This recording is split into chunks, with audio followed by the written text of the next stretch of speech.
basats en l'exemple anterior, com solucionar el tema quan tenim accents oberts que ens fan conflicte? Accents oberts o tancats, o sets trencades. Per exemple, en aquest cas hem ordenat pel place, pel indret, i veiem que Cànovas ens apareix més tard que Cardona, quan la N hauria d'anar abans que la R.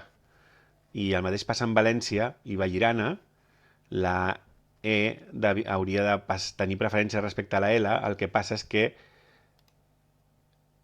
és la E amb accent obert té el codi ASCII 232 i la L al 108.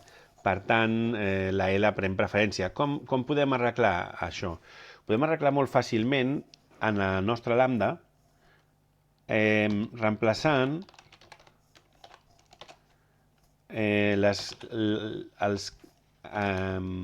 lletres amb accent obert o tancat per la seva representació sense, de manera que es comparin del mateix nivell.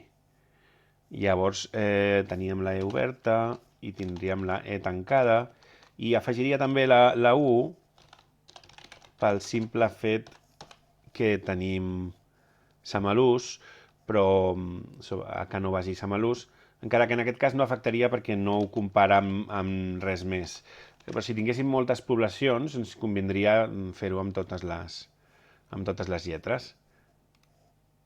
I ara podem veure que ja apareix correctament ordenat. La N és abans que la R, la oberta no ens causa conflicte i València apareix abans que Vallirana. Si volguéssim també podríem convertir minúscules abans de comparar, de manera que si algun indret tingués una minúscula per una errada o per qualsevol motiu ens interessés, consideraria tant minúscules com majúscules al mateix nivell.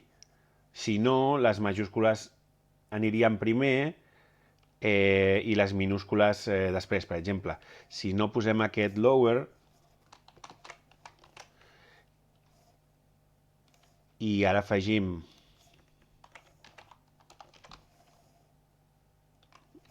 aquí un altre estudiant i diem Andorra, anem a posar Andorra en minúscules. Quan executem això, quan executem això, bé, veiem que Andorra és al final. Per què? Perquè la A minúscula té un valor ASCII, crec que és el 97.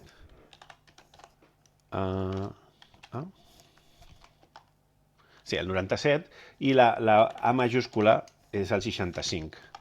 Llavors, la majúscula sempre prendrà preferència quan ordenem.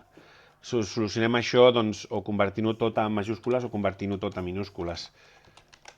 En fer així, la nostra lambda ho veurà tot com si fossin minúscules, per tant ho endreçarà correctament, ho ordenarà correctament.